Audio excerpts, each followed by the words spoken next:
So one of the things people never talk about on YouTube are some of the daily survival efforts you're going to have to engage in.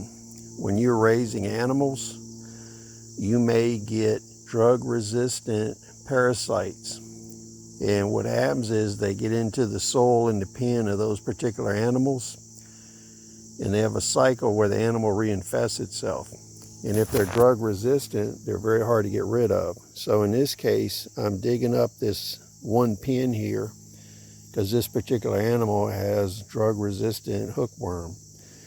So I have to remove the top 6 inches of soil, put it in a place that the animals don't have access to, where it can lay fallow for 6 or 8 months.